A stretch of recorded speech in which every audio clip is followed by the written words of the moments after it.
another week. How we doing, Jason? We're okay, I guess. It's another week of disappointing Bears football, but yeah, we're doing good.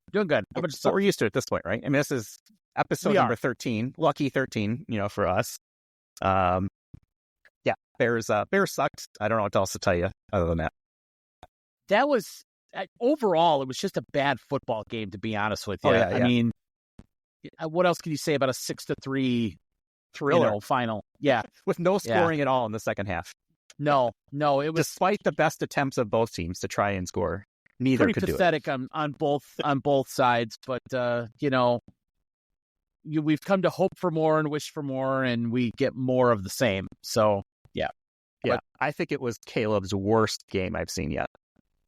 It was pretty bad. Yes, he did have the one throw to Dunze in the end zone, which was one of his best throws of the year, honestly. Mm-hmm. But other than that, yeah, he looked like he hadn't played a football game in quite a while that night. And yeah, I mean, 16 of 28, 122 yards. He threw the pick at the very end. I'm sure he'd like to have that one back, but whatever.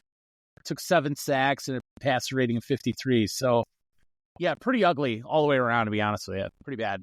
Yeah, and that pass to Dunze in the end zone, if I remember, was called back because of a penalty on the offensive line. Yes, good old Jake Keenan. Yeah, he had the big hold on the TD. Mm-hmm. He's dumbass number 1 of the week, by the way, because he also had, as the Bears were trying to start their what could have been a game-winning drive in the 4th down, they had a key 4th and 1. And Jake Keenan was guilty of a false start. Yeah, which turned into a 4th and 6. And can we talk about the whole sequence? Because sure, 4th and 1, right? And they're driving. I'm like, okay, the Bears might pull it off here and get a field goal and tie it, and then hopefully lose in overtime so they don't screw up their draft position. Like, what are you doing? Yeah, right. But whatever. Okay, they get down there, 4th and 1. They send the punt team out with 2 minutes to go.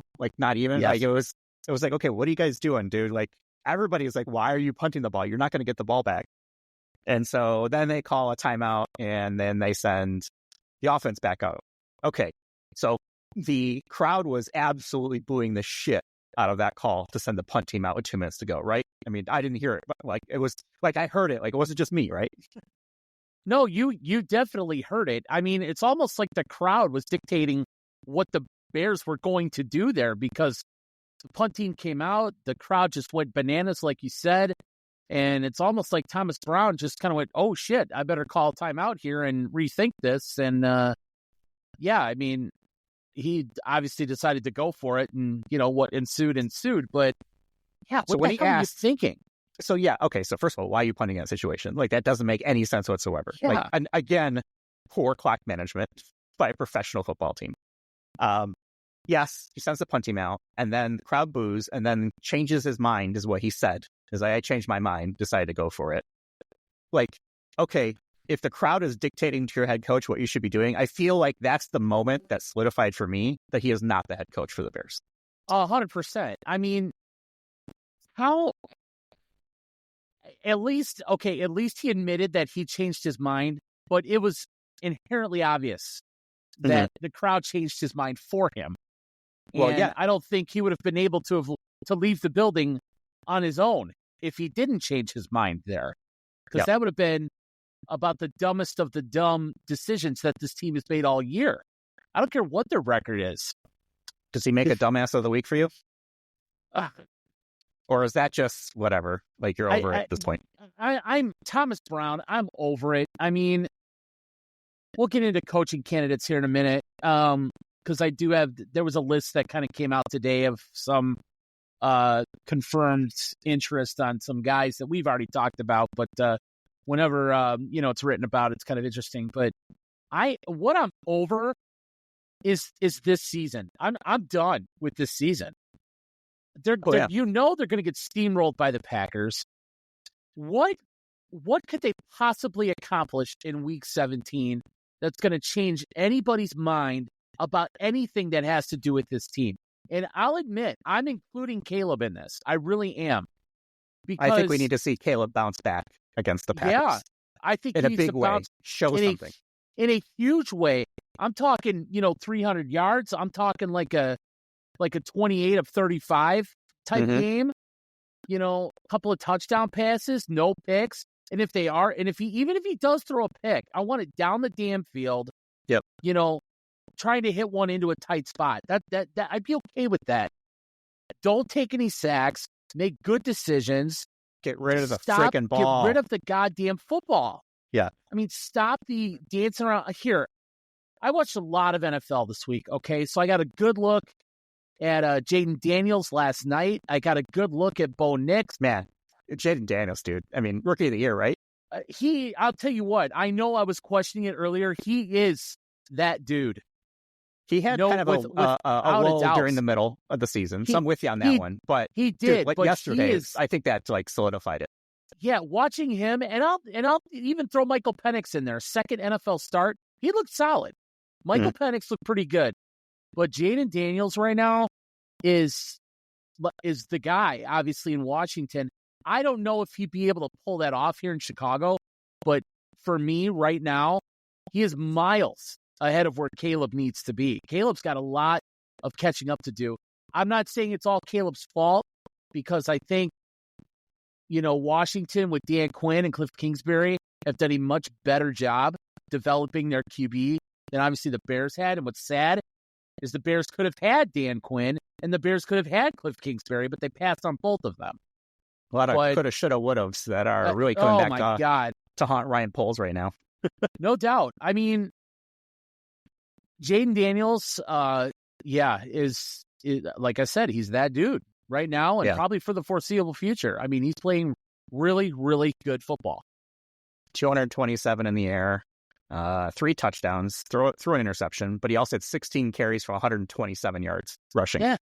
Like that was just, just fantastic performance. Yeah. I mean, he's playing Pro Bowl level football for sure, and I mean, he's got the Commanders in the playoffs, and it's good.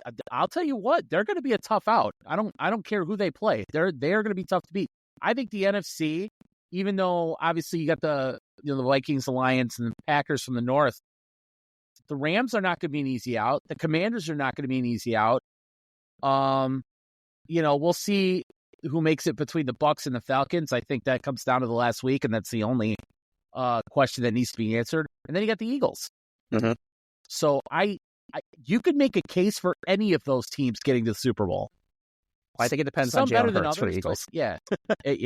If Hurts comes back, then yes. If he doesn't, because Pickett got hurt too, I think at the end of or in the third quarter maybe of their game. Pickett did get hurt. At the third stringer, he threw a touchdown pass too to AJ Brown. So and then AJ Brown proceeded to throw caught the pass, his first NFL pass or NFL touchdown, threw it into the seats, and then brokered a deal to give an autographed jersey to the fan who caught the ball, and in exchange for getting the football back and getting it to the quarterback. And his name escapes me, but good for AJ Brown for recognizing and oh shit, what did I just do? And fixing it. But well, good on the fan too, right? I mean, they could have very easily disappeared and never found them. And hey, you know what?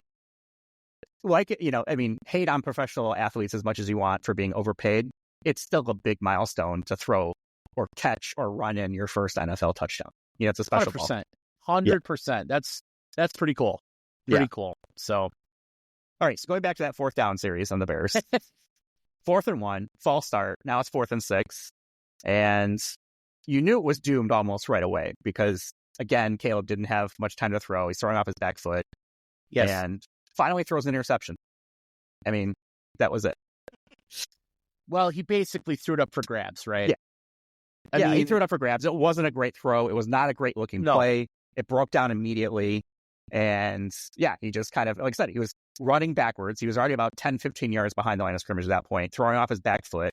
So, of course, it was underthrown. Of course, it was a quack up in the air for anybody to grab.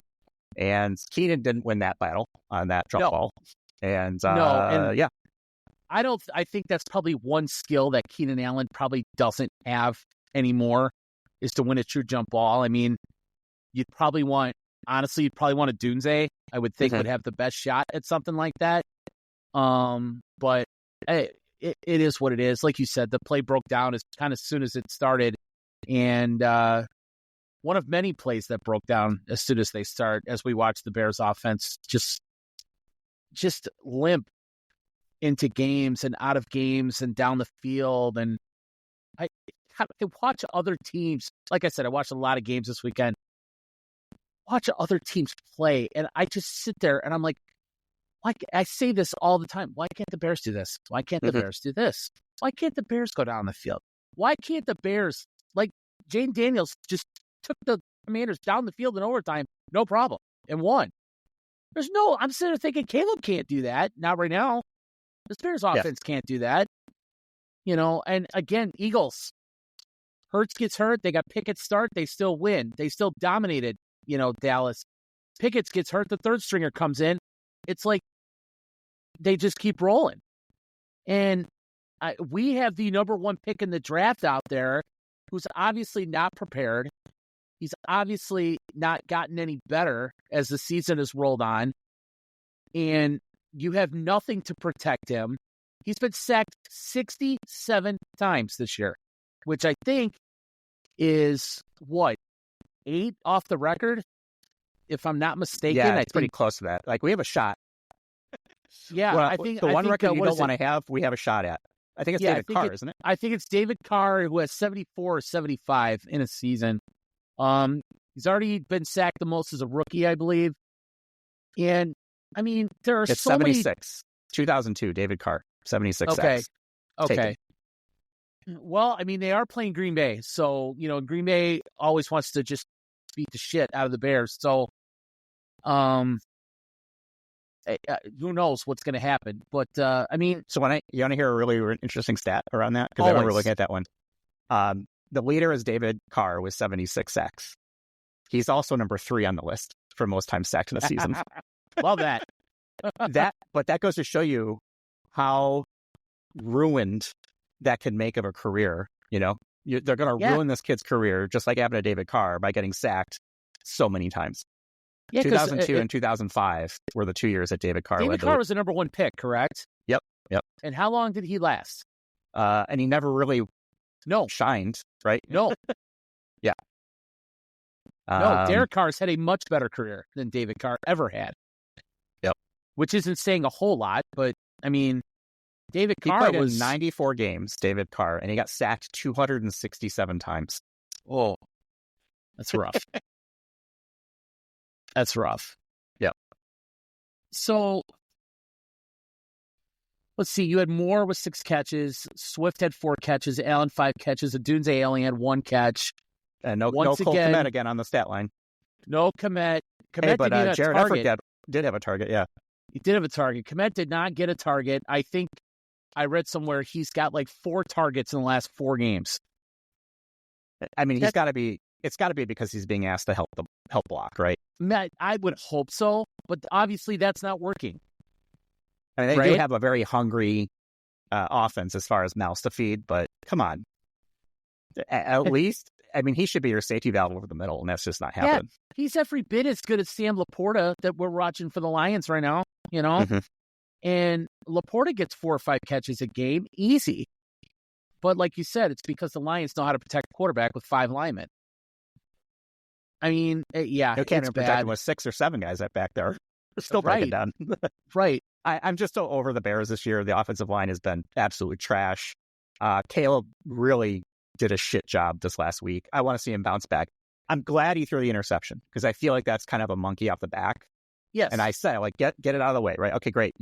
I know he had a record. At least it was like for rookies or something like that, right? There's a record for rookies, and I want to say it was like 3rd or 4th best altogether of all time. I think great. He was like 80 passes short. Okay, yeah, it's over. It's done with. Big deal. Cool. And the other day, that's not a stat that anybody could be like, oh, that's a Hall of Famer right there. No, dude, nobody. Go throw touchdowns, go throw it for yards, completion percentage, and win football games. Yeah, I mean, nobody remembers who's second on the all-time list for receiving yards. Nobody remembers who's 4th on the list for most passes without an interception. Nobody cares. And if you're not, it's almost like if you're not first, you're last, right? It doesn't matter. Yeah. It doesn't matter. So I went back and looked. we've been barking about this offensive line for at least 2 years, right? It was a big point of contention last offseason. We said they have to fix the offensive line. That was a big, big deal. I feel it's been longer than 2 years, but yes, go back. It has been, but I forever, know it seems like. But within the past couple of years, they had a really good run game, right? So at the very least, even though the passing game was their run game was solid when they had Khalil Herbert, Roshan Johnson, those guys, running the football. They decided to sign Swift, trade Herbert. That's obviously not been a great result, but you look at the guys that they brought in, whether it's depth or even hopefully to start on the offensive line. They brought in, between the draft and free agency, they brought in 5 different offensive linemen that are now on this team, okay? So 3 of them were undrafted free agents when they entered the league. So 3 of them did not make the NFL draft, as in they were never drafted. Matt Pryor was a 6th rounder in 2018, and Amagaje was their project guy that they drafted in the 3rd round this year. So between those guys, they had roughly 60 starts on the average, about 5 years in the NFL. That's total. So none of them was a true starter for the teams that they came from, except for Coleman Shelton, who started every game at center last year for the Rams. He didn't start before then, but he did start for 1 year. Curhan was a practice squad guy. Bates was always hurt, and he was a depth guy. Matt Pryor was a depth guy, did get some starts here and there. Curhan, I think, practice squad guy. Shelton had the 1 year fully starting, and Amagaje didn't even play in the preseason, was injured to start the year. He's had 1 start this year, and it's been a healthy scratch ever since. So as bad as the line starting has been, they have no depth either. None. I used to think that they need 3 starters next year. I think they need 4. I think the only lineman you bring back is Darnell Wright at right tackle. I think they need 7. Because someone's going to get hurt. They're going to need to rotate someone in for some reason, right? I mean, they need 4 guys who could start. Yes, yeah. I would agree with you that they probably need maybe 10, 15. 6 or 7.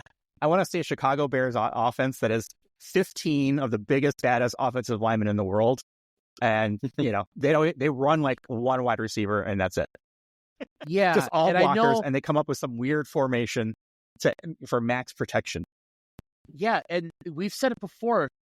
These guys are so far behind in offensive line play, and it is damn hard to find them in free agency. I know we talked about Trey Smith of the Chiefs. That guy's not hitting the market. The Chiefs are going to re-sign him. They'd be stupid not to. And I think it goes way downhill after Trey Smith, if I'm not mistaken. So they better get some guys in the draft. I know we talked about, do they take the running back from Boise State? Do they, go for some defensive line help? They have to at least get 2, if not 3, offensive linemen in the top 3 rounds of this next draft. Have to. And even then, the chances of someone coming in and making an impact day one, even a top rank one, it's pretty rare that they come in and immediately are stud, Pro Bowl material. That doesn't happen. So I hate to say it, but we're looking at 3 to 5 years. If they started today, right, meaning this next draft and this next free agency period, you're probably looking at 3 to 5 years to even have a chance of building your offensive line. Which is really sad and that'll be 5 years into Caleb Williams' career, and it'll be off his rookie contract. Yep. And that's picking up the option if you decide to do that. So you basically right now you have 4 years to evaluate his performance without a competent offensive line potentially, unless you get lucky. Mm-hmm. Yeah. So good news, Chicago Bears fans. Yeah, great news. Yeah. So obviously it starts with the head coach, right? Mhm. So it was confirmed today, writer for Sports Illustrated who covers the NFL pretty hardcore. Albert Breer, I don't know if you ever heard of him. Yeah. They read on the Score today that they have confirmed 7 names that they, at the very least, want to talk to interview for the job. All the names we already know: Ben Johnson, offensive coordinator of Detroit; Aaron Glenn, defensive coordinator for Detroit; Cliff Kingsbury, offensive coordinator for the Commanders; Brian Flores, defensive coordinator of Minnesota; Pete Carroll, who is now retired, but they do at least want to have a conversation, which I think they should. Yeah, entertain everything at this point. There should be no stone left unturned for sure. Yes. Mike Vrabel, who I think is like an assistant, just kind of an analyst doing some consulting work for Cleveland. Yeah.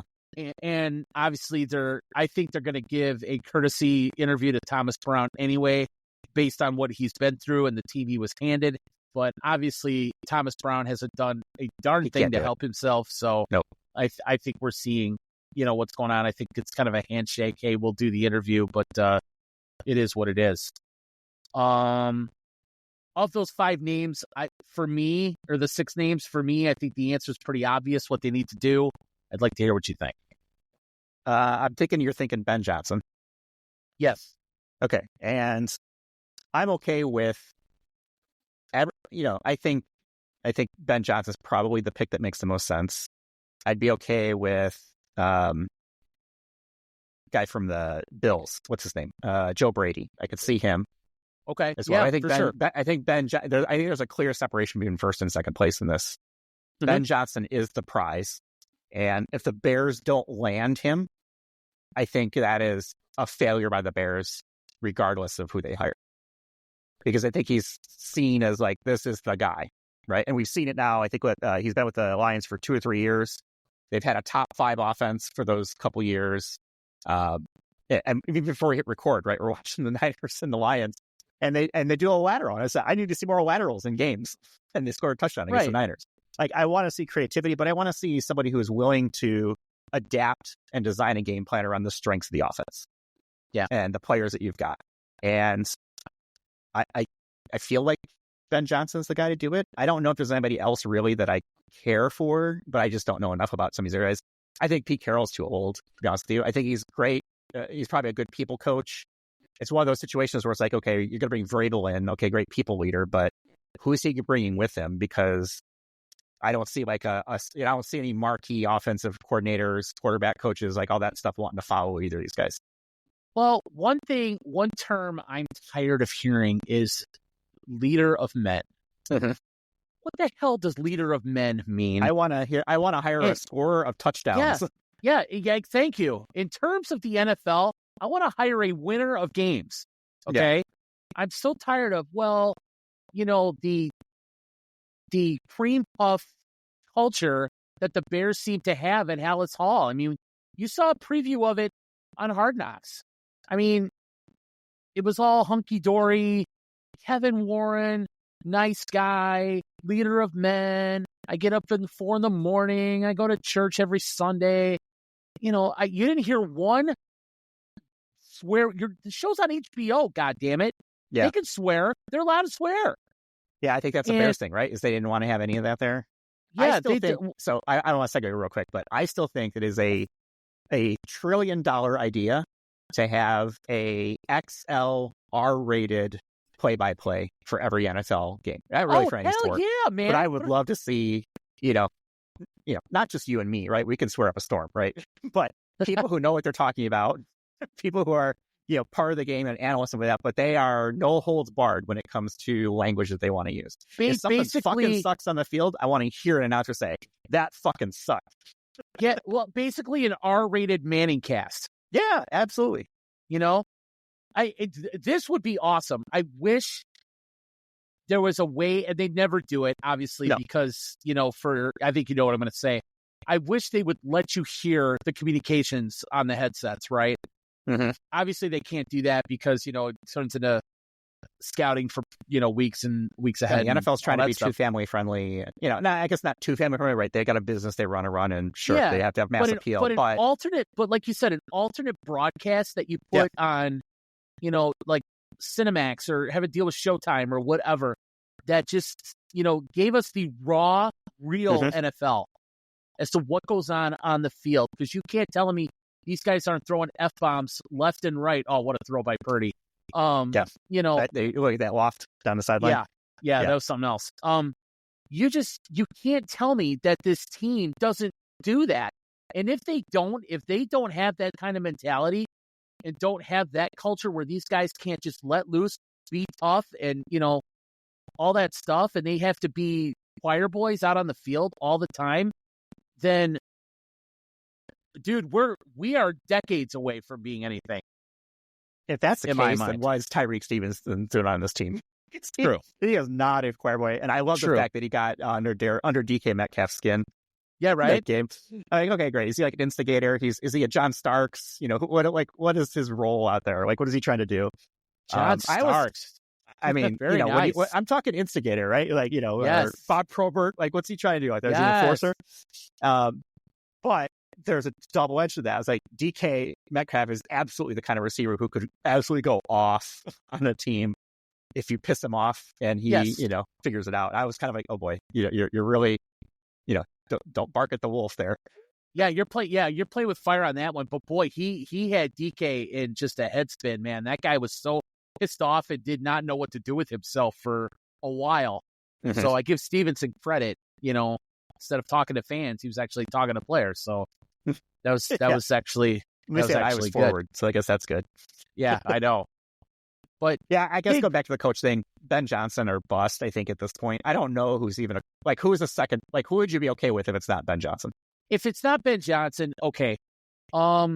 Kingsbury, okay. Kingsbury, he was average in Arizona, right? Mm-hmm. When he had Kyler Murray for, I don't know how long he had him for. But the thing about Kingsbury is he had Caleb in college, so he's got history with Caleb at USC. He also coached Mahomes in college at Texas Tech. He also recruited Mahomes and got Mahomes to come play for Texas Tech. So obviously there's something in Cliff Kingsbury, and you look at what he's doing with Jaden Daniels this year, that I don't know if he's found some sort of resurgence in Washington. I don't know if he's willing to leave that for after 1 year for a head coaching job. I would still think that this Bears job is a very coveted job. I'm starting to wonder that now, because I wonder, and any coaching candidate is probably going to be interviewing the Bears just as much as the Bears are going to interview them. Mm-hmm. They're going to want to know what Ryan Poles' role is on this team. They're going to want to know, is Ryan Poles even going to be here? He's got 1 year left on his deal. Are they going to want to take a job from a GM who's got 1 year left, not knowing if he's going to be here? Now, a lame duck GM.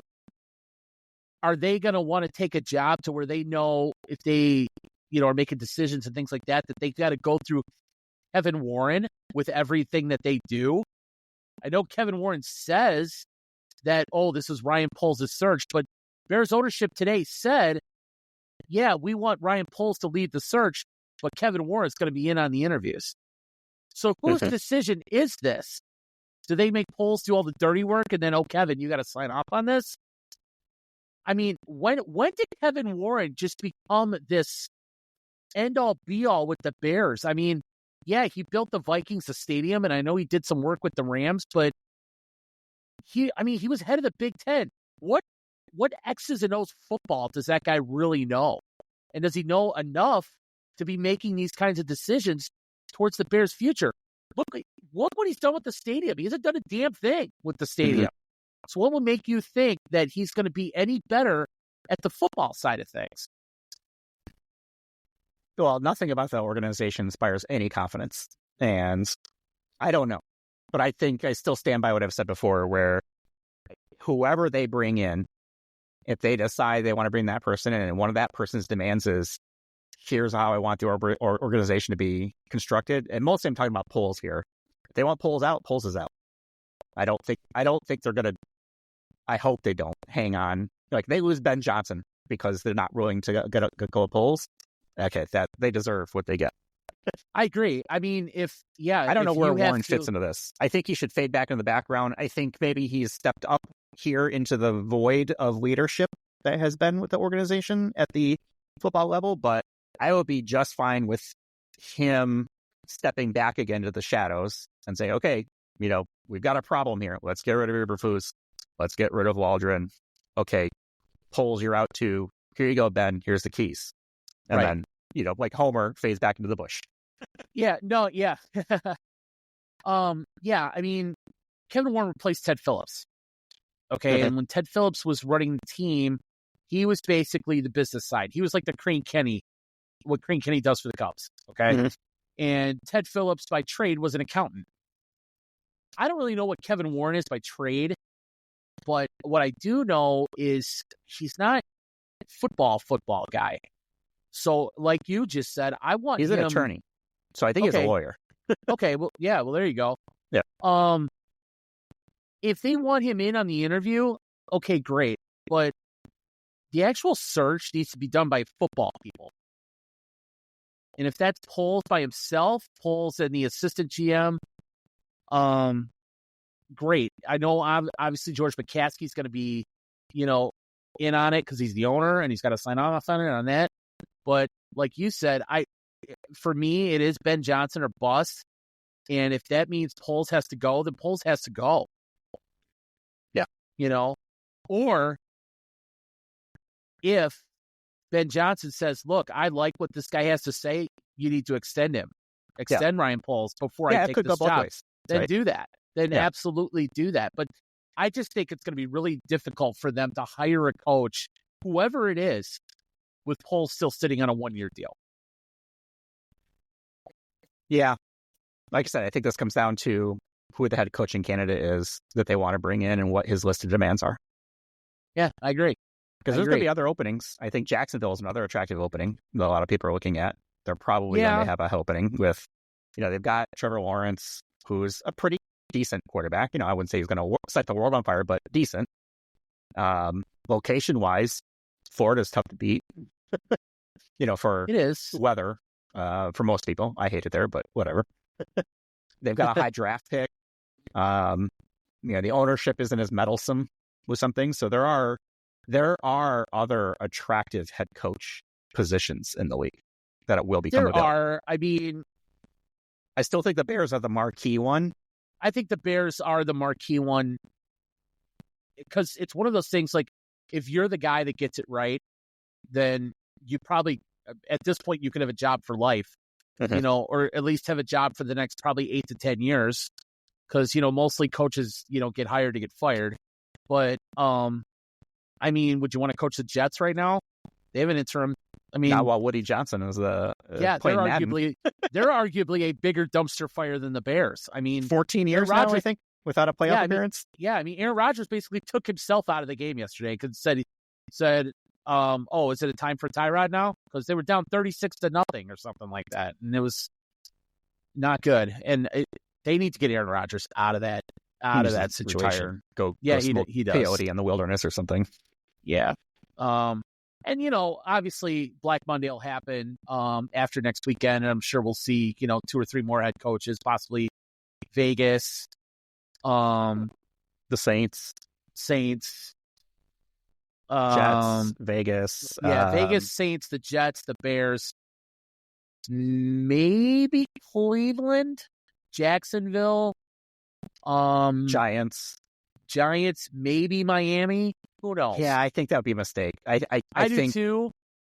I think Mike McDaniel is a great coach. I like what I've seen from him, and I think giving up on him right now would be a mistake. Same way as like Sean McVay. I mean, look what he's done. Early in the season, we were talking about him being done in LA, but look what he's done with that team. Got him in the playoffs.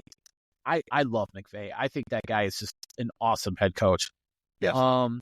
And I know we've talked about it. I don't think they'll do it. I don't think they should do it, but the Niners are going to finish 6-10 most likely.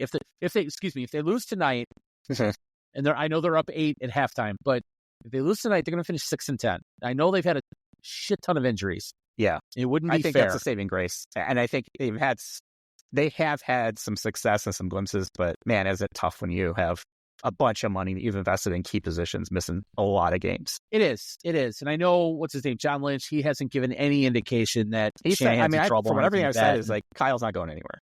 Yeah, and I know Kyle, when he addressed the Bears rumors, he said, I'm not going anywhere. So, we'll see. Yeah. We'll Why see. would you want to go to the Bears? I mean, the 49ers are another great franchise, and he's got pieces there already. So he does. I don't think moving from the 49ers to the Bears is an upgrade if you're a head coach. True.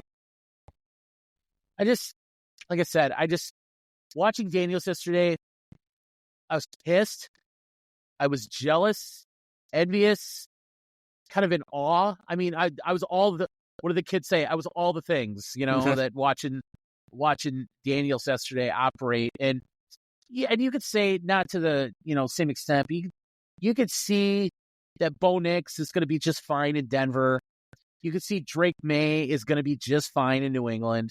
You can even probably say that Michael Penix Jr. is going to be just fine in Atlanta. The interesting one is going to be what Minnesota does with McCarthy, knowing that, obviously they just went 14-2 with Sam Darnold. Most wins by a first-year quarterback, I believe. With a team. They had a nice montage of the locker room after the game. Yeah, the locker room. So obviously, they absolutely love him there. Yeah. So that's a great story, though, right? I love to see those kind of turns around. It's like great for, good for Sam Darnold. He got out of the Jets organization. Yeah. Right. Good for him. Right. He's had a great year. I mean, even like Geno Smith, another former Jet. Right? Yeah. So the Jets actually drafted a couple guys. They couldn't put the pieces or figure out how to use them around them, but both have had success. Well, and another one about that is I saw a picture the other day of when both Sam Darnold and Baker Mayfield were on the Panthers together. Oh, and couldn't get anything going. And now Baker's having a great year, too. Baker's having an outstanding year and is, one win away from the playoffs. So he's finally found a home in Tampa Bay. So, whether they decide, and I think they will keep Darnold, it's kind of hard not to, right? Yeah. We'll see what they do with JJ. I'm sure JJ would be in big demand if they were willing to trade him. So, we'll see. But my point being, I think that would be a mistake for everybody involved. I think that'd be a mistake. I wouldn't trade for Sam Darnold because clearly what they have there is working. No, if you're to trade somebody, you trade McCarthy. Right. Yeah. Okay. But watching all of those situations and then looking at what we've got going here in Chicago, it's just such a big disappointment. And I'm not ready to say that they missed on Caleb Williams. I think Caleb is kind of an incomplete. Mm-hmm. But, God, do they have a long way to go with Williams. And I don't know if it could be fixed in 1 year. I really don't. I think the best you can hope for is at least show progress on the offensive line and defensive line next year. Yeah. Hell, I'll take one of them. If they could at least protect him. And I also want to see Caleb get rid of the ball because he causes a lot of sacks with him holding on the ball forever. Like he needs to get the ball out. He's not decisive. No. He's not decisive. And some of that might have been, he's afraid to throw an interception. It's kind of like, let's see what happens next week against the Packers. Yeah. Maybe it's a little looser. Like I don't mind him throwing interceptions. Like I said, if they're downfield, if they're jump ball scenarios, if they're, those sorts of things where it's like 50-50 ball, that kind of thing, go for it. Yeah, why not? I mean, he needs to learn how to throw guys open. He obviously needs to learn to hit the deep ball more often. They're the only team in the NFL. They're the only team in the NFL all year to not hit a play of over 50 yards. His accuracy downfield is not good at all, which surprises me. Yeah, it does surprise you. But you look back when he played for USC, and he was hitting passes down the field all the time, and guys were wide open. I'm starting to wonder, okay, was that more the talent of USC? Because, you got all-world receivers, and, that's what it has to be, right? In the NFL, the windows are tighter, the speed is faster. Everybody is theoretically, right? Everybody playing in the NFL is better than anybody you've seen in college. 100%. At every position. Well, I remember the argument used to be, okay, when Alabama was like undefeated every year. How would they do against the worst NFL team in football?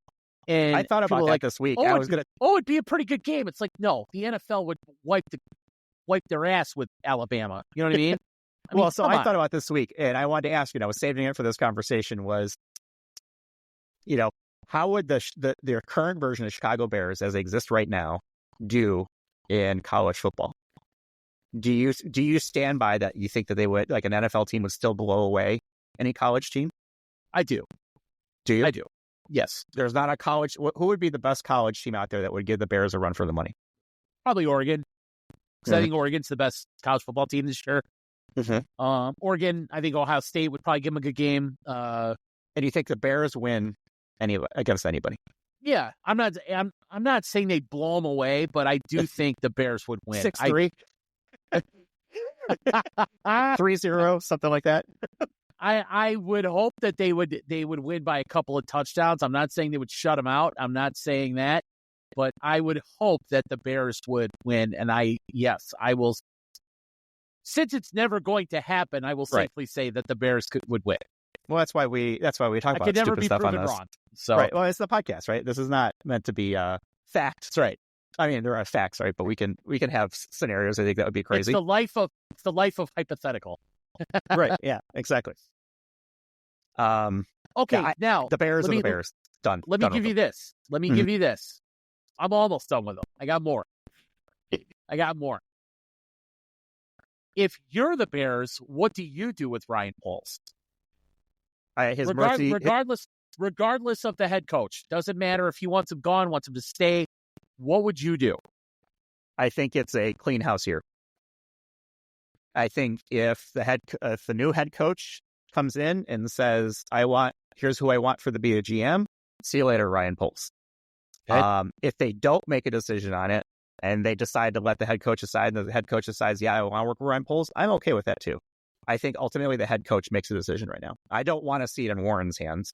I don't want to see an attorney who played basketball in college making a football decision, but I would totally leave it up to Ben Johnson or whoever they get. I think at a minimum, I think he's gone unless the new head coach saves him. That's what I think. Yeah, because ultimately, I think he should be fired. I think so too, and the only reason he stays is because somebody comes in and says, "No, I believe in the guy and want to bring him in." But I would be okay if they fired him before the search even began.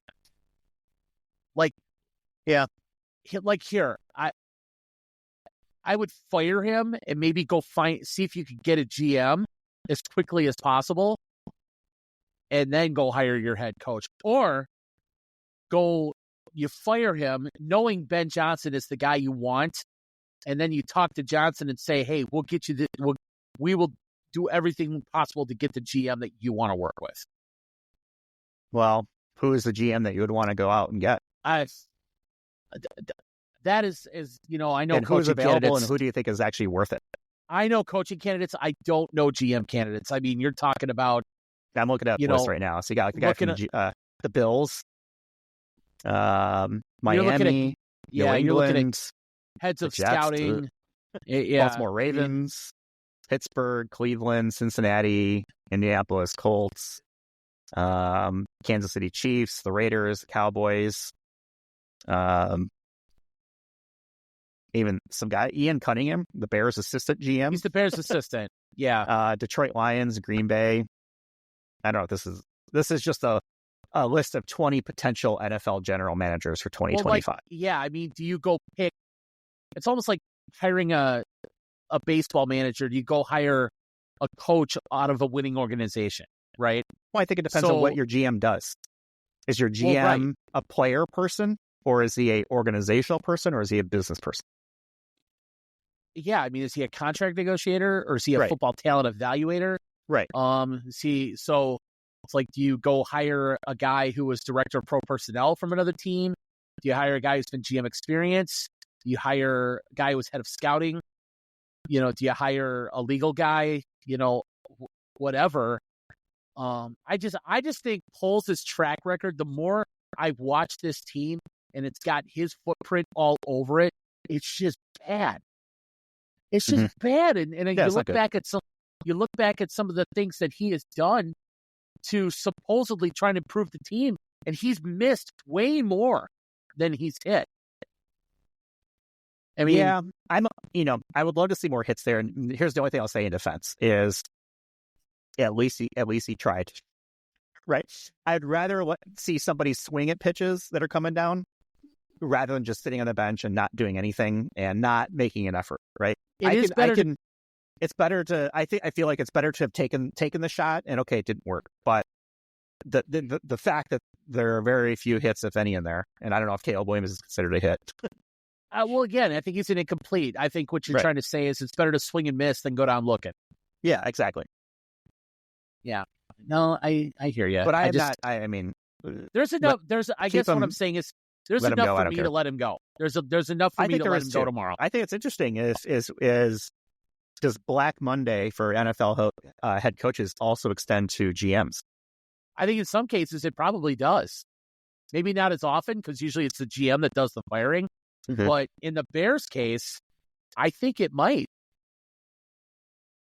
Maybe they could just decide to clean house and be done. I mean, he has how long is the current losing streak? 13? 10? 12? Something? It's 10. 50? 50 games in a row? I don't know. They were 4-2, and now they're 4-12. Okay, so 10. Yes. And they've also had like a 10 or 13 game losing streak previously in Poles' tenure. Yes, this will be provided they lose to the Packers, this will be the second double-digit loss season in 3 seasons for Ryan Poles. Mm-hmm. Yeah. And it's not like they were back-to-back. I know, right? So they were bad. Let him go. I don't care. Yeah. Well, I mean, I do think it's interesting when they fire the GM before the head coach is filled or keep him in case. Or, and this is probably how it works, right? He's got, a lot of hallway backdoor conversations saying, hey, Ben, who do you want? Let's go get him. Wink, wink, nod, nod. Let's talk. And then let's bring you in. Yeah. Yeah. Or I think whoever, obviously you have to wait until the Lions are either done or in the Super Bowl. Because I think Super Bowl coordinators are allowed to go interview during Super Bowl week since they have 2 weeks off, I think they are allowed to do that. But yeah, if they want Ben Johnson, which I hope they do, I know they do, but they're going to have to wait a couple of weeks to move on that. So let's say Ben Johnson is the guy. Are we cheering for the Lions in the playoffs to win the Super Bowl and then bring that, that experience with Ben along to the Bears? I would hope so. I mean, I'll be honest, I've already seen enough. I've seen enough, and I think everybody has seen enough to know where the Lions were versus where they are now offensively, that Ben Johnson is your best option. Can you guarantee that he's going to get the same result here in Chicago? No. Obviously not. I mean, you never know what you're going to get. But I think it's a game of probabilities. Right? Yeah, I think Ben Johnson theoretically you should be better. Yes, I think he gives them the best chance to get there. So, I mean, all right. Well, I guess we root for the Lions in the playoffs. Yeah, and hope that Ben Johnson wins and then brings that Super Bowl pedigree with him to Chicago. Yeah, 100%. And whatever other people he can convince to bring along with him as well as part of his team and GM or whatever. Totally clean house, everything. Just wipe it all clean. Well, my MVP of the week was the Bears fans that stuck around at the end of the game on Thursday that chanted "sell the team" on a, I'll say nationally broadcast, but it's Amazon, so I'm not sure how that works, for ratings, but for a very loud chant of "sell the team" that even the, post-game analysis people were talking about on the little studio there they had on the field. You don't hear "sell the team" from the home fans very often. Right. Unless you're in Chicago. Because that is the second franchise in Chicago whose fans have now yelled plausibly "sell the team" during a broadcast. The first being your Chicago White Sox, and the second now being the Chicago Bears. Yeah.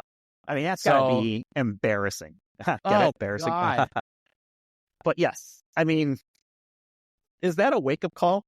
Or do you think they're just like, yeah, whatever, I don't care? I mean, and they meaning the Bears organization, the ownership, right? because you can make an argument, and I'll own it as the Bears fan, but you could also say dumbass of the week could go to the average Bears fan because they continue to pay their money, spend their hard-earned money to go watch this crap week in and week out. And the ownership has to be like, well, yeah, winner be nice, but we're selling out every game. We're getting the same revenue whether we win or lose. So what does it matter? Basically, it comes down to pride of the owner, whether or not they want to win, you know? And believe me, I'm as big a dumbass as there is when it comes to Bears fans. I thought this team was going to win 11 games. I owned it. I admitted it. I am now dumbass of the week because I believed it for the longest time. And, you know, a guy that I work with, that I refer to sometimes, we were arguing again, is this team worth rooting for anymore? And I said, it's hard for me to let it go. But because I think if you go away and then come back once they're good, I think that's the definition of a fair weather fan. But it's a hard fucking watch, man. Every week, it's terrible. And you know it's going to be terrible, but you're stuck watching it because you know when you stop, that's the one game it's going to be good. You know, it's almost like buying a lottery ticket for the daily game and playing the same number every day. You can't stop because once you stop, that's the day the number's going to come up. Exactly. You know? Yeah, I feel the same way. I think you can support a team from afar and not spend money on it, or at least not as much money on it. Don't go to games. That would be the first sign for sure. But I agree. Realistically, that's not going to happen because you're going to get, I mean, they're the only team, the only NFL team in the Chicago area. So they're going to draw no matter what. Even people who don't care about football will show up. Sponsors and corporate, taking clients, hey, let's go see the Bears. Stuff like that, right? It'll still happen. As much as I would love to see an empty stadium of, not showing the support, I just don't think it's realistic. But I think you can say, yeah, I'm not going to go to the games. I'm not going to watch the local broadcast anymore. I'm not going to listen to the radio. I'll watch the replays on ESPN later, right? I think if you were really voting with your dollar, right, it would be find ways to consume the content that do not directly, funnel back into ownership's pockets. Now, it all will eventually, but there are preferred ways I think you could do that. Believe me, it pains me to say what I just said because I have some very good friends. I have some very, very good friends who were at the game Thursday night. So I'm not saying that they're dumbasses for being there. No, when I say it's the Bears fan in general, Yeah, and like this is just the way it is. Like, okay, look, I get it. If I had a chance to go to the Bears game, I would probably go because I have not been to a game in a decade. I would go and I'd boo my head off. Right. Well, yeah, or be one of those three guys who went with the brown paper bags over their head. I think, one said I'm tired, one said I'm embarrassed, and I forget what the third one said. But, if you want to go do that kind of thing, It's just, I think people kind of look at it as, what, I'm paying all this money, and it's like, it's almost as if they don't care. And I know they care, but if they cared enough, they would be better. They would do better, And you almost, as a fan, you feel kind of taken advantage of, or you feel taken for granted. Like the fans are going to show up no matter what, right? And it's like this franchise and this organization and the ownership, and it's not just the Bears. I mean, you could say it across the board in Chicago, and I think they actually refer to it on the broadcast. But, the Chicago ownership needs to take a look and see, we need to put a better product on the field for our fans because our fans show up and they show out and they get passionate and they get behind these teams. And these teams absolutely suck right now. Yeah. All of them. I think you said the word before that would be, I thought, was pride. If ownership had pride in their team and the product they put on the field, we wouldn't be in this situation. Or at least it would be such a dire situation. You can still have pride and want to put something together good and still fail. Right. But I think you've got a better shot if you do care. Like, hey, we've got to get the best. We've got to fix this organization. There's clearly something wrong with the way we are built, structured, whatever it may be. And that can be an epiphany, right? It could happen. I mean, look at Scrooge, right? Look at, all those types of situations where it's like, okay, the bad guy turns into the hero. It's like, okay, at some point, the McCaskey family, could wake up and say, enough is enough. Virginia on her dying deathbed, or, whoever inherits the team after she passes on, right? Could say, enough's enough. We're going to fix this thing. They could absolutely do that whenever they wanted to. We're talking about the daughter of George Halas, the founder of the NFL. We're still one generation removed from the founder of the NFL, and that's where this franchise, the charter franchise, is. And it's just so disappointing. I mean, Halas would be rolling over in his grave if he knew what was going on with his team that he built and he put together, where they're at as a franchise right now. And once again, to my friends, the Murray family, I love you people. You're some of my favorite people on this earth. I don't think you're dumbasses for going to the game Thursday night, and I know they listen. So not at all. Look, I support that decision. I'm with you on that one too. I don't know your 100%. Murray family, but go right. No, take the family. Enjoy the experience. Right. They're four of my favorite people on this planet. So Brian, Mary, Ryan, and Sean, you guys are awesome. But anyway, want to know, did they cheer? Did they boo? Right? Did they? Were they there just for the ride? Like, what was their stance? Oh, that's a good question. I will have to ask them. Next time I see them, I will ask. But shout out to those guys for putting up with that performance in the rain. Just all out bad, but I'm sure they stuck it out for 4 quarters. So good for them. Yeah. Hey, I will never get on anybody that goes to take advantage of a situation like that. Absolutely. Tickets to go see it. Any team, any concert, any comedian, who you vote for. Right, all that stuff. No, you don't know all the things that calculate into it. And for it's like I said, if I had tickets, I would probably still go. And I abhor what the Chicago organization stands for right now. Yeah, it's just. But I would still go. It's just, I'm with you. It's so disappointing. It's just disappointing. So, oh man. So yeah, enough. Let me ask you a question. All right, we were talking MVPs in our house here yesterday, and I don't want to get into the NFL MVP discussion, because I feel like there's a few. There's Josh Allen, there's Saquon Barkley, Lamar Jackson. I mean, Joe Burrow should be an MVP candidate. Those are the 4 names that I would have handed you. But anyway, right. So it's going to be one of those guys. And what I want to say is, who is the MVP of the Chicago Bears? Oh, and do the Bears have an MVP? Okay, and you can't pick the guy who serves beer, right? In the stadium or whatever, right? Give me a legitimate who is the MVP for the Chicago Bears this season, because I can't think of one other than maybe Jalen Johnson, and that's a stretch. Okay. Well, let me rephrase the question, because I often ask this when you're thinking about MVPs in general, no matter what sport. Does the MVP stands for most valuable player? Okay. What defines the term valuable? Is it because he's the best player, or it's because he's the most valuable to the team? So I'm glad you asked that.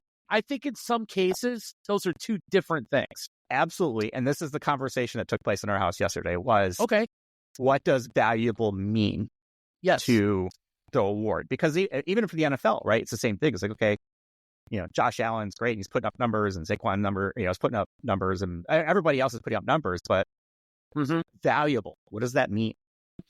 And I do think of it from the literal sense of, if this guy or this player wasn't here, they wouldn't be nowhere near as successful as they are. And that means either they are a 14-win, team, or even a 4-win team. They wouldn't have even won those 4 games if it wasn't for this person. So I take it more literally. I know that's not probably the way the NFL probably wants it to be.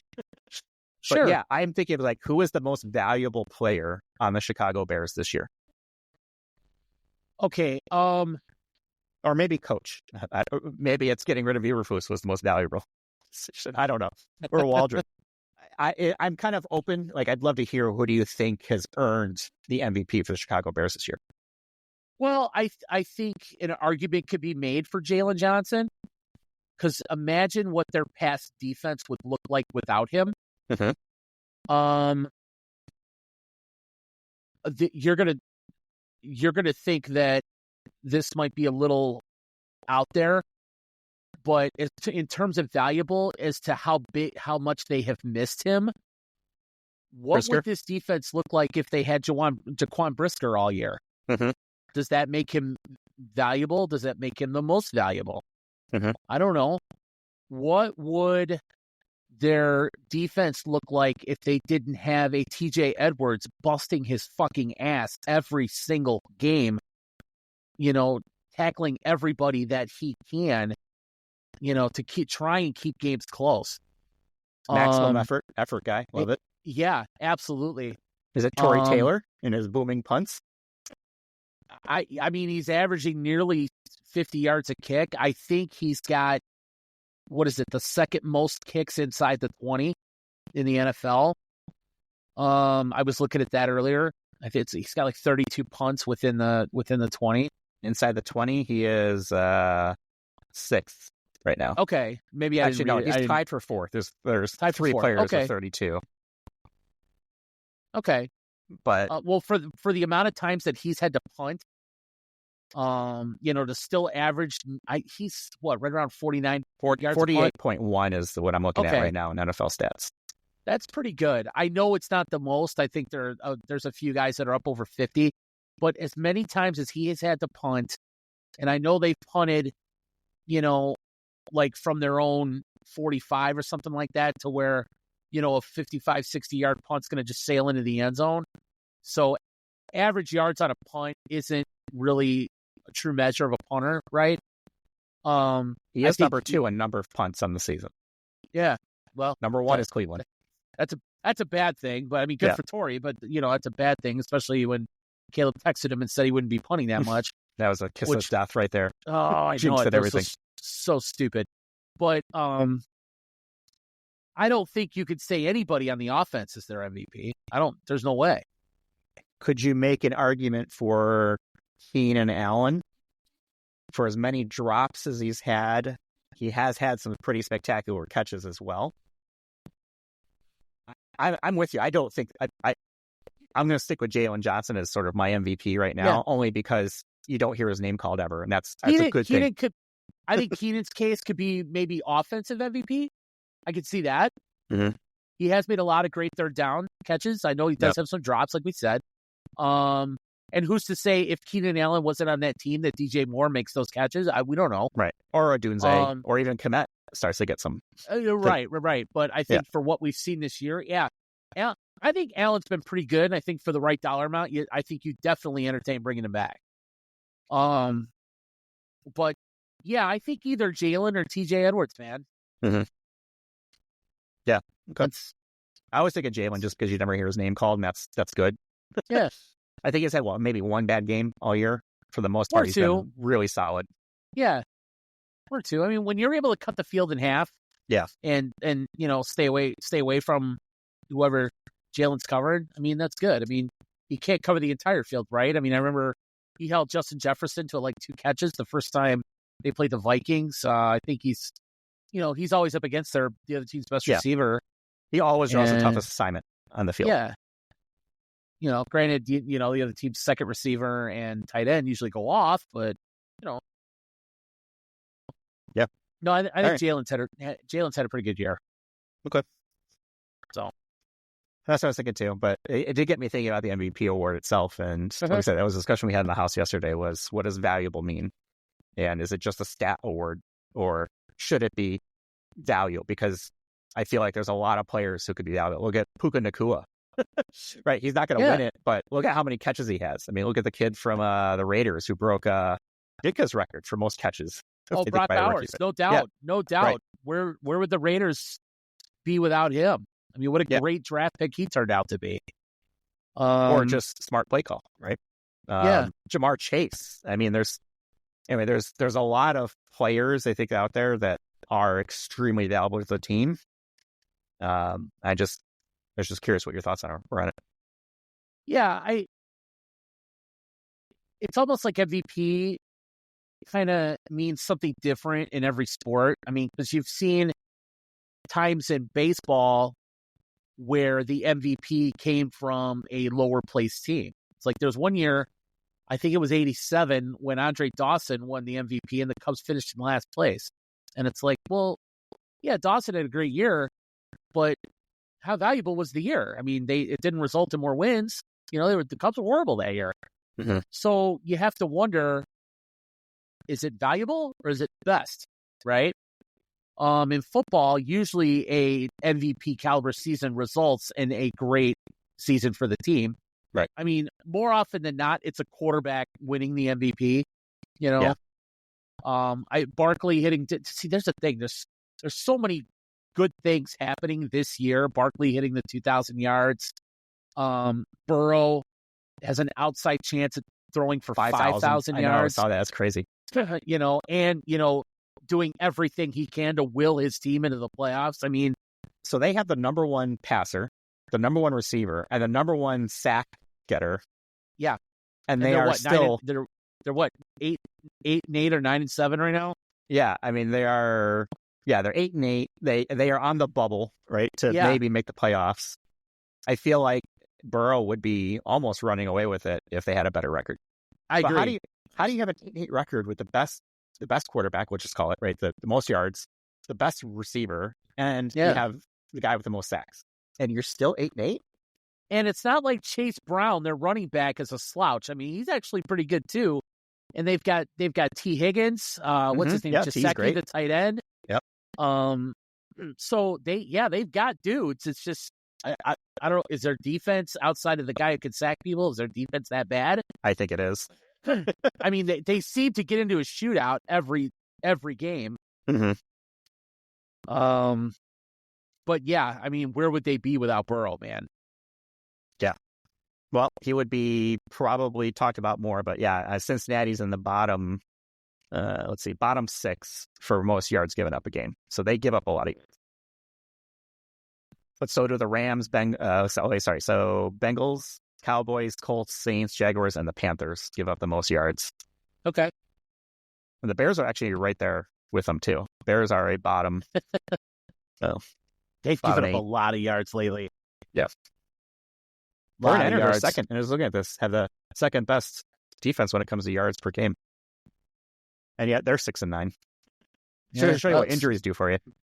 Yeah. Speaking of shootouts, this game's turn around a little bit. It was they were up 8. Now it's 28-21. 28-24. Or 24. Detroit just kicked field goal. Still with 4 minutes to go in the third. So long way to go in this one. Jared Goff, 19-22, 2 touchdowns. I mean, another MVP candidate right there. Yeah, Goff, Allen, Burrow, and Barkley probably. Oh, and Lamar. Those 5. Yeah. And Purdy's having a perfect game right now. 18-21, 279 yards, and 3 touchdowns. A perfect quarterback rating of 158.3. Not bad for Mr. Irrelevant. Yeah, no kidding, right? Crazy. All right. Anything else on the NFL? No, that's all I got, man. Crazy week. You had games, Thursday, Saturday, Sunday, Monday. Yeah. I watched the Thursday game, obviously, for the Bears. I totally forgot that there were games on Saturday. I was out most of the day on the road Sunday. You also had 2 games Wednesday. on Christmas That's Day. right. So yeah. I did watch those. Those were good. I know LeBron was not happy about having the NFL on Christmas Day, saying the NBA owns Christmas Day, but if you look at the ratings, the NFL owned Christmas Day. Yeah, it was streamed on Netflix, which I thought was kind of interesting. Sorry, LeBron. Yeah, and actually, as opposed to the Jake Paul, Mike Tyson fight, Netflix actually did a nice job. So yeah, I didn't have any issues streaming any of the games that day. Neither did I. The one thing that I will absolutely bash Netflix for was anytime you turn the game on, it would automatically start with wherever it was. There was no way to jump to live.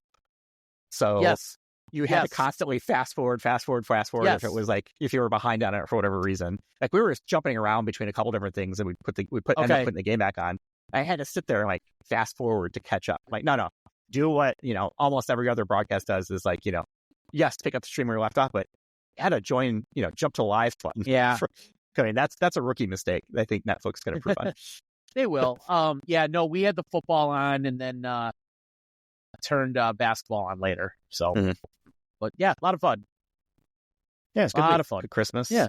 Yep. Christmas was good. Yeah. What else? What else is going on in the life? Well, you listen to any of the music I gave you? I didn't. It's been so busy. Justin was home for a week, which was nice. He went back Saturday. God, we went to Topgolf. We went bowling. I love Topgolf. I love I'm not Topgolf. very good, but I love Topgolf. Yeah. I could hit a driver pretty well, but I got to work on irons. My boys kind of picked up golf really hardcore last summer, so all three of them can hit it pretty well, and I need to work on the short game. So, I won't quit my day job anytime soon. But, Gotcha. I am the opposite. I cannot hit any of the woods, but I can hit irons. Okay. I took lessons in high school. I think it would have been high school. Yeah. And we went through, it started with the irons, and then I, for whatever reason, stopped going to the lessons and never finished in the woods for the next ones. Yeah. So I cannot hit, a driver, a 3, a 5 wood for the life of me. So when I go to Topgolf, which I love to do anyway, is I grab the 6 or the 8 iron, and I just dink and dunk and win on accuracy every time. Oh, that's cool. Little ones. Yeah, no, I enjoy playing. I love playing golf. I wish I was better at it. I wish I was able to play more often because that's what would make me better at it. But I find it the most relaxing way to get frustrated. So that's a good way to put it. Or it's the most frustrating way to relax. Whichever way you want to word it, that's what it is for me. But I do really enjoy it. So good. Well, I mean, good. You had a good swing, right? Yeah, it's like, okay, just one more. Let me do that again. And you can't. Yeah, it's like what did I just do? How can I duplicate that? It's all muscle memory, and then you step up and you slice one way to the right or you hook one way to the left, and it's like, Jesus Christ. I mean, it just makes you appreciate the pros who do it consistently, right? Over and over and over again, and they've got that muscle memory down, and And there goes Brock Purdy's perfect game, by the way. Oh, just a interception. Oh, nice. Well, I mean, it's kind of cool because the holiday week on the PGA, they always do the PNC Championship, which is always, it's like 40 professional golfers and one of their kids, or one of their parents. There's a great story coming out of this one. Did you see the Tiger Woods one? I did. Yeah, Charlie Woods, who they've been playing this event for a few years, but I guess Charlie Woods hit his first hole in one, so that was pretty cool. I know another kid pulled one out from a bunker at some point. And I guess there was another hole in one hit in the tournament, and I guess it was Tiger Woods, Charlie Woods, and then I don't know if you know who Bernhard Langer is. He plays on the senior tour. He's like 67 years old, and his kid. And they played this event many times. Well, I guess those two teams tied at the end. So in the playoff, they played, and Langer and his son actually won. So it's kind of neat to see, the old guy in this tournament win with his kid, and always cool. And I guess Tiger Woods' daughter was caddying for Tiger, so pretty cool family event. But watching those guys play golf is just like, man, I wish I could hit a golf ball like that. Yeah, just over and over again, and for them, not hitting it right generally means they were like 2 feet off the target, right? Yeah. Well, it's like when they want to hit a fade, they can hit a fade. When they want to hit a draw, they can hit a draw. When they want to backspin a ball, they know how to do that. And I have no clue how to do any of that crap. I just, get up there and hope that it goes somewhat straight, and just do it that way. Unless you become a fade or a slice, artist, and that's all you do. You can't hit it straight, but you can consistently slice it. Right, exactly. So I would love to get to that point, but I have no idea. I mean, you can watch YouTube over and over and over on how to do that. They'll tell you and they'll show you, but again, you got to duplicate it, and I can't. Yeah, so. Just got to get out there and just swing all day long. That's right. Yeah, we have a driving range about 5 minutes from here, so we try to hit that pretty often, so it's pretty fun. So I use Topgolf for work a lot. Whenever I can finagle a company event or a client type thing, it's like, hey, let's play Topgolf instead. I get tired of dinners and boring. Let's go have some fun, be casual. Absolutely. Yeah, we've done a couple of work things out there, like holiday parties and stuff like that. Great time. Always a good time. So. All right, what else? Anything? The only other thing I got is, and we've talked about this guy before, but happy birthday to LeBron James, who turns 40 today. Hey, he says he can play another 5 to 7 seasons, too, I saw. How about that? I'm going to disagree with that. And he says he won't play 5 to 7 years. And hey, the guy's in tip-top shape, still averaging 23.5 a night, 9 assists, almost 8 rebounds. Still a very, very good basketball player. Yeah. But I have to think that time is limited for him. This is his 22nd season in the NBA, and if you add in all the playoffs and all the Olympics and all the extra stuff, he's played a lot of fucking basketball, man. Yeah. And I think that's what's impressive about any of these long careers is the longevity of it, right? I think we talked about it in our last episode was, 22 years in the league plus everything pre-league, right? I mean, he went straight from high school, but yeah, I mean, it's crazy. And the longevity is nice, right? Anybody kind of hopes they have a long career in any sport they play, but to do it at a high level for so long is really impressive. Yeah, I mean, and even this year, the Lakers have played 31 games, and I think he's played 28 of them. Mm-hmm. So, and honestly, the Lakers need him. They need him to be. He's still their best player. Anthony Davis is not consistent enough to be their best player. So, LeBron is consistently their best player. They need him to be their best player, which is a shame. But you would think this guy in this stage of his career could kind of be a complimentary guy, but not LeBron. But yeah, 22 years. Tying Vince Carter for the most ever. Obviously, career points, he's first. Rebounds, he's 28th. But assists, he's 4th. Steals, he's 8th. 3-pointers, he's 7th. And he's also played the most minutes ever. So, a guy like him, I said it before, I don't know if we'll ever see this again. Maybe we will. Maybe we won't. But I think I'm a Jordan guy through and through. I know you are too. Mm-hmm. But I think it's okay to sit back and appreciate what LeBron has done and what is doing currently. Yeah. Like you said, I'm a Jordan guy for sure, but yeah, it is impressive. I'm amazed. He's been a great player for so long, and hey, hats off to him. Still take Jordan, though. Sorry, Ron, I'll still take Jordan. Yeah, me too. Undefeated in the finals, but happy birthday to LeBron James, turning 40. Good for him. I don't know if he'll make it another 5-7 years, but I mean, I could say maybe 1 or 2. I think the goal was probably to play with his son, and he accomplished that. I don't think his son is good enough to maybe warrant. No, I think we've seen that. Slot. I don't know if his second son will get there. Supposedly, his second son is a little bit better, but I don't know if they're willing to run that experiment back. And it's almost like you kind of burned that one already. So we'll see. We'll see. Well, good for him. I think, still cool. A player that probably earned it at some point to say, hey, bring my son in. Let me play for you. Yeah. Let me play a game with him or two.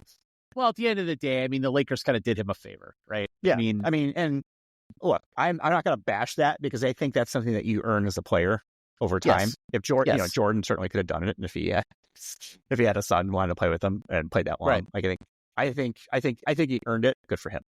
Yeah, no doubt. So, yeah, I mean, NBA, there's not a whole lot. I mean, viewership of the NBA is way down across the board. You were saying the games are boring, too many 3-pointers, takes away a lot of fundamentals from actual basketball. I have watched 0 NBA this year. You haven't missed much. I've watched a little bit, and yeah, I mean, teams are launching anywhere between 30 and 40 3-pointers a game when it used to be like 10 or 12. So that's why scoring's up, but it's, there's not half-court basketball anymore. It's all fast break dunks and 3-pointers. So that's exciting, at least. Yeah, I guess. Yeah. I guess. If you get creative dunks, I guess. It is weird to see people pulling up from the logo and just draining threes. That just seems like, I don't know. That seems just crazy. Yeah, hey, there are some amazing shooters out there, which is cool. I mean, Steph Curry, obviously, but there's a lot more guys beyond Steph Curry, but the Lions are about to score again, huh? Mm-hmm. But, it's just not, I don't think basketball is nearly as exciting as it used to be. So, And then you got the Winter Classic tomorrow between the Hawks and the St. Louis Blues, like at Wrigley Field. That's always a cool scene. I love seeing that. Yeah. I don't want to go to the game, but I want to watch it on TV. Yeah, no, I always watch it on TV. I remember one year when they were playing it, I don't know if they were playing at Wrigley or they're playing at Soldier Field, but It was like a blizzard, and it was just a blast to watch. Yeah, it was awesome. The weather. I think that was Wrigley, if I remember. It may have been. The weather here tomorrow. Let's see. Today it was like around 40. Let's see. Tomorrow they're talking high of 41 and a 90% chance of rain. So that'll be interesting. Yeah. The ice gets made as you're skating over it. Yeah, right. So it'll be interesting to see how that goes. I know they practiced out there today, so we'll see. But always cool to see a different event here in Chicago. I know they've done couple of college hockey games, and they'll do a couple more at the frozen confines of Wrigley Field. So pretty cool. Yeah, I like special circumstances like that when they put on sort of it's not an exhibition, but a show somewhere that's a kind of a different setting. Like I'd love to see like an NBA game on a aircraft carrier, right? Yeah, or something like that, right? It would be kind of like neat. There was a few years ago. I'm trying to remember. I think it was North Carolina and either Michigan or Michigan State played a game on an aircraft carrier, and they broadcast it on ESPN, and I just thought it was the coolest thing. Yeah, that's such a cool environment, Yeah, because they had like all the soldiers obviously were like just crowded around the court. You could barely stand out of bounds. It was that tight, but yeah, it was kind of a way different dynamic. I thought it was really cool. So looks like the last thing they did it in 2022, November 11, 2022, the USS Abraham Lincoln in San Diego, and it was Gonzaga over Michigan State by 1. With an attendance of 3,572 people. Right on. Which is amazing. Think about it. I was like, wait a second. They played an NBA game on an aircraft carrier? How big is an aircraft carrier? I don't know if you've ever been on one. They are huge. I know they are enormous. It's like you make it out to San Diego. They have the one there. Obviously, you can go on, which I've done a couple times. There's one in New York City as well. Okay. I'm not sure where else they have them, but it's actually one of my favorite things to do. Like when I do a touristy thing in a town, I've actually been to a couple of the aircraft carriers, and they are super cool and they're like massive. They're like mini cities. Oh, kind of. It's nuts how big these things are. Yeah, I think usually have some old planes on the flight deck that you can kind of check out. I haven't been to the New York City one, but they have a SR-71 Blackbird on the deck. Okay, that I've seen as I've driven past it, and I want to go to that place.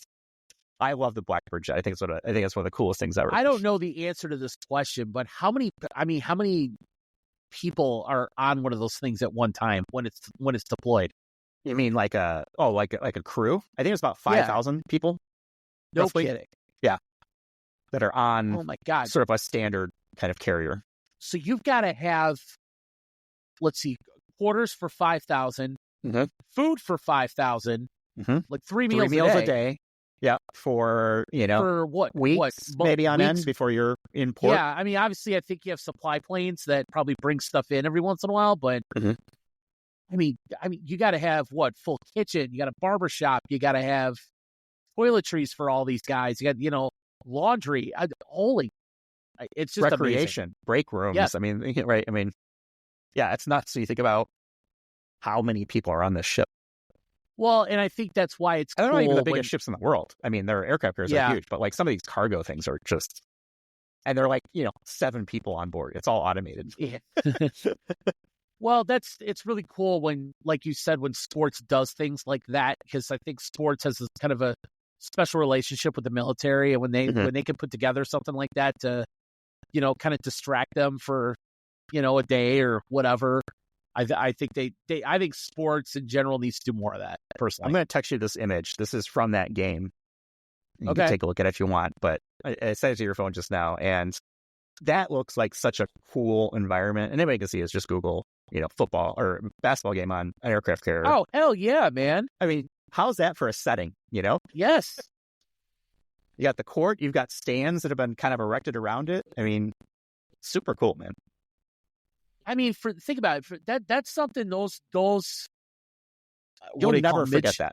Yeah, those, I guess they call them midshipmen. Is that what they're referred Sailors, to as? Yeah, that'll stick with them forever. Well, I think it sticks with everybody. And obviously the soldiers, but the players, everyone was involved. It's like, hey, I played a game on an aircraft carrier once, or I called a game, or I refereed a game, right? Or I watched a game as a, part of the crowd or whatever it may be.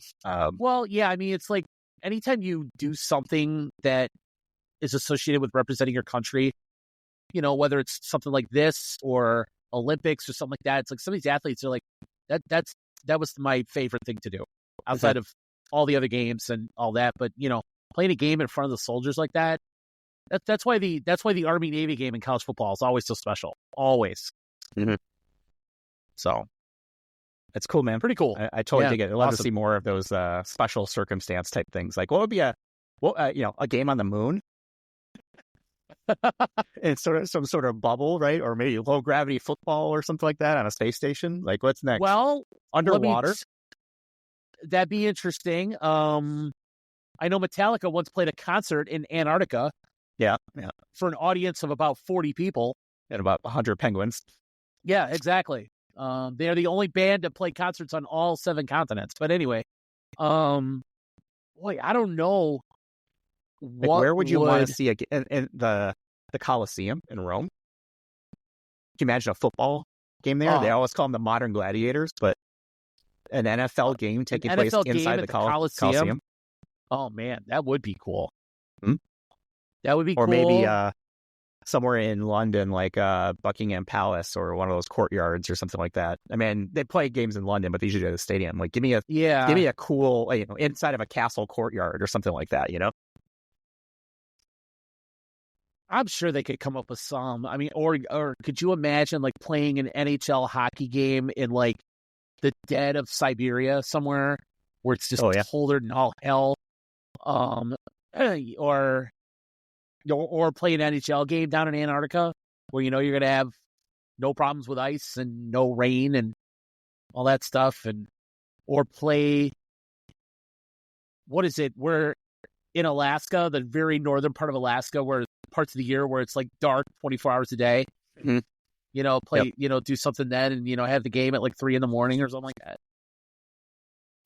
Because I think I know some teams or some like schools have school when it's dark, and then they got to play football under the lights and try and do stuff like that where it's dark, like, 18 to 20 hours a day during the school year and stuff. So, or those, teams have to get on the little airplanes to go play road games because, buses aren't going to get them there.